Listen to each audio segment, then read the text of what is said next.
एक कबूतर और एक कबूतरी एक पेड़ की डाल पर बैठे थे। उन्हें बहुत दूर से एक आदमी आता दिखाई दिया।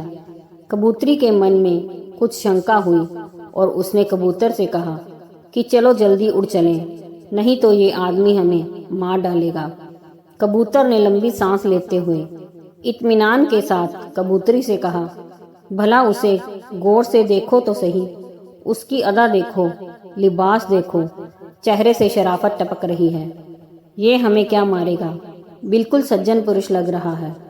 कबूतर की बात सुनकर कबूतरी चुप हो गई। जब वह आदमी उनके करीब आया तो अचानक उसने अपने वस्त्र के अंदर से तीर कमान निकाला और झट से कबूतर को मार दिया और बेचारे उस कबूतर के वहीं प्राण पखेरु उड़ गए। असहाय कबूतरी ने किसी तरह भागकर अपनी जान बचाई और बिलखने लगी।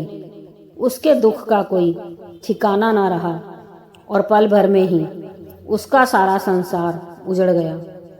उसके बाद वह कबूतरी रोती हुई अपनी फरियाद लेकर राजा के पास गई और राजा को उसने पूरी घटना बताई।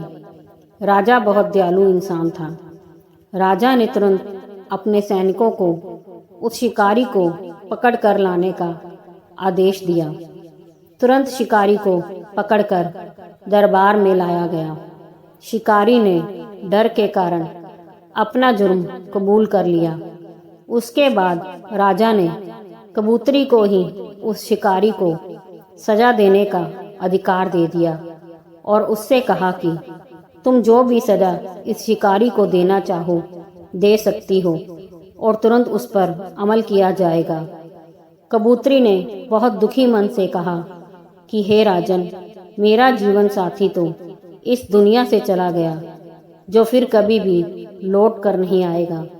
इसलिए मेरे विचार से इस क्रूर शिकारी को बस इतनी ही सजा दी जानी चाहिए कि अगर वो शिकारी है तो उसे हर वक्त शिकारी का ही लिबास पहनना चाहिए।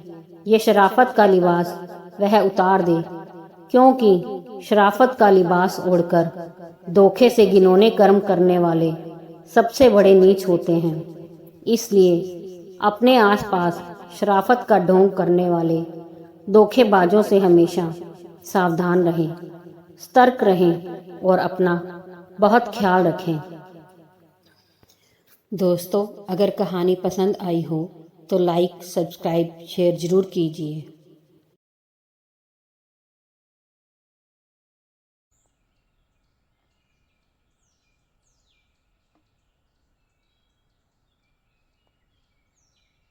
I don't see any